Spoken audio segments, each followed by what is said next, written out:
Silicon Valley, technology, art, green, and sustainability.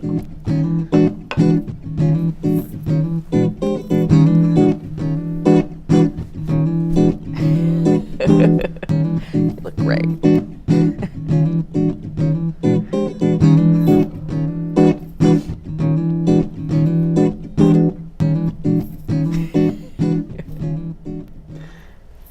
Welcome to another episode of Silicon Valley Tech, Art, Green, and Sustainability. Today I'm very honored to have with me a businesswoman who's also been running it, I guess it's a nonprofit now, yeah?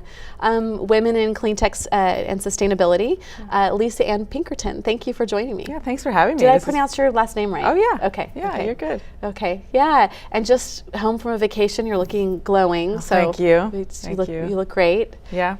It was good to have some time off, you know. It's always good to have time off. You don't realize how stressful life can be until you take a break. Yeah. And then when you come back and you feel it all the stress coming up again. Oh, right. Silicon Valley is great, but it is a little bit of a rat race when you just get on that wheel, right? Yeah. And you need to hop off the wheel once in a while. Yeah. And once you get back on the wheel, it's fine. But it's that ramp up. Yeah. Where you're like, oh, right, this is different. So tell us a little bit before we start talking about what you do. Tell us about you and where are you from the Bay Area originally? No, I'm from the Midwest. Okay, and you don't really have an accent, although a minute ago you let us hear a little accent. That was just my Pittsburgh dialect. I bring that on special occasions when I meet fellow Steelers fans. So I started out in theater, actually. Okay, I didn't know that. Wow. And I went to Carnegie Mellon University. I was going to do theater and film production. Lived in LA for a while, hated it, moved back to Pittsburgh where I went to school.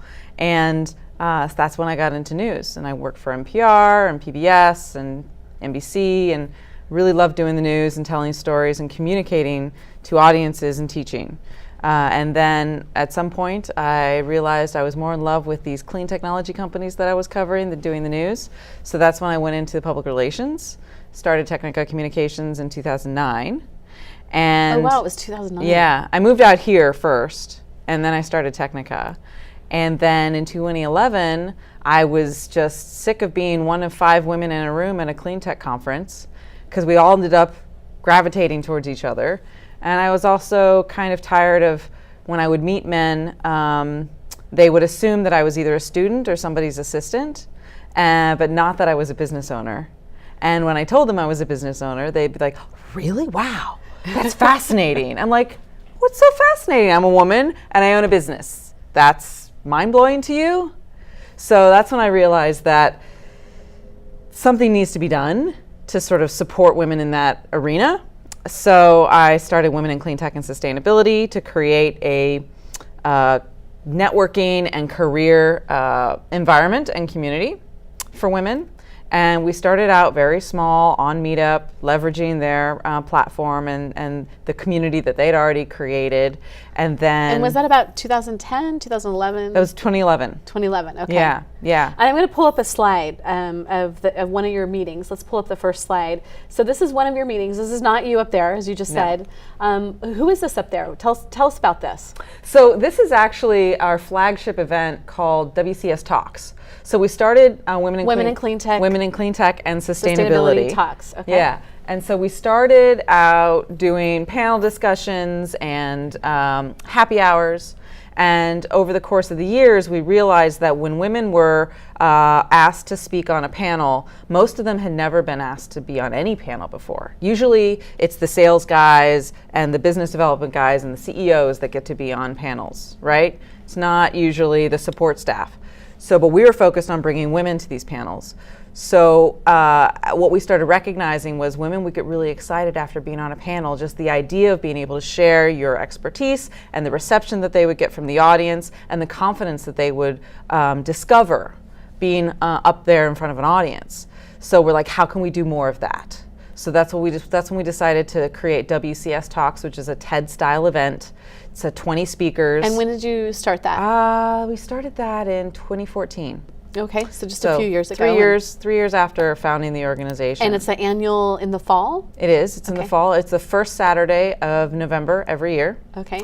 and Google sponsors it, and they host us at the campus in Mountain View. Okay. And I thought I recognized that, but I wasn't quite sure. Yeah, so that picture you showed is from is in Mountain View at the Google campus, and they're awesome. And so what we do is have 20 speakers. Each speaker gets 10 minutes to talk about whatever it is that they want to discuss related to women, clean tech, sustainability in the industry, or what it's like to be a woman, or how they got where they are.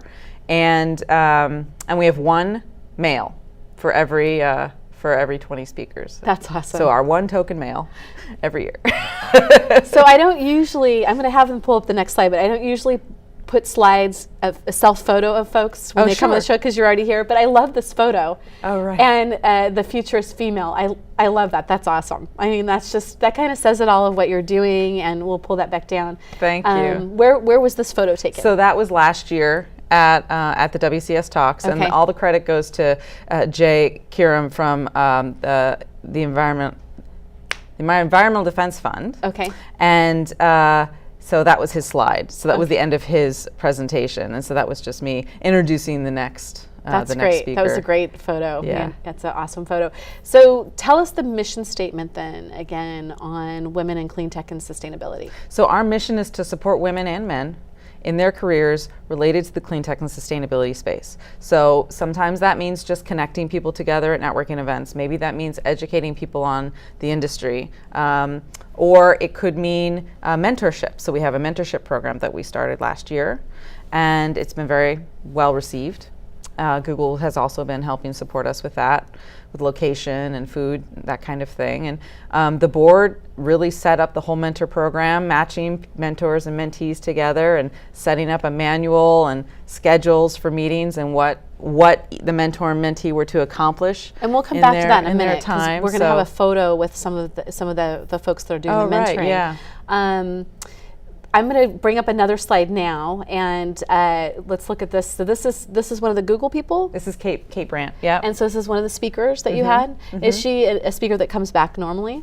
Yeah, every year she's been speaking. So she's in the sustainability department over at Google, and so she manages a lot of that. And what normally, let's pull that down. What normally happens at the typical meeting? Because the one we're talking about is kind of the big event that happens once a year, but you have monthly meetings. Right. And it's like 1,000 people, 2,000 people now, right, on the meetup group. It's a big group. So a typical meeting, what happens? Is it Well, it depends on what the format is. Okay, yeah. And so usually we have roughly 40 to 50 people who will come to a monthly meeting. It might be a panel. So we did a panel in Palo Alto a couple weeks ago, basically the future of the grid modernization. What does that mean? How does the grid work? And that event came out of an energy storage event we had last year, where we spent most of the time educating people on how the grid works. And wow, you have to balance electrical loads, and what is demand response, and et cetera, et cetera. So then we pulled back, so, we need to talk about the grid just in general. So we did that event. We're having a sustainable supply chain event. And is it typically 50, 100 people that come, or it just varies depending on the venue? It varies depending on the topic, the venue, the time. And are the venues always in the city, or are they mixed up all over the Bay Area? So we have most of our events in San Francisco, but we're starting to have more in the South Bay. At Google and different spots? At Google and Palo Alto and places like that. And then I think WeWork, are you doing stuff there too? Yeah. Okay. Yeah. I think I saw something online. Let's pull up the next slide too, which I think is another speaker. Nope. So this is one of your events. Right. So that was last year at WCS Talks. And what the glasses those ladies are holding are the Sungevitinis. So Sungevity was our happy hour sponsor. Okay. And we made a They look like signature. mimosas. Yeah, I know, just they assumed do. they were, yeah. Yeah, so they were really good. You could really only have one of those. So you can bring that down. And so volunteer, is it run by volunteers? It's all volunteer. So no paid employees, volunteers. We have one part-time administrator. Okay. Yeah. And how many board members? We have 12 board members. Wow. And they're all volunteers. That's big. That's great. Yeah. And then you are still pretty active in the planning, or? Oh yeah, for sure. Yeah. I do a lot of the strategy, the vision, keeping everybody organized and on task, and pushing the organization forward. But the board is really wonderful, and we wouldn't be where we are today without all of those volunteers. And what we've what we've discovered over the course of our experience was that, you know, it can't just be me doing everything, right? That's not sustainable. So we developed an organizational structure that allows all of us to be to take ownership and to manage certain aspects of the organization. So we're kind of like a hive in a way.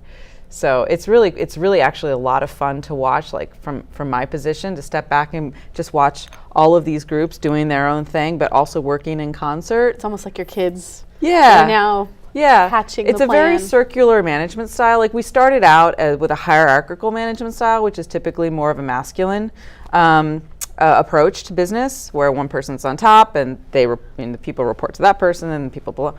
And it wasn't working for us. It didn't work at all.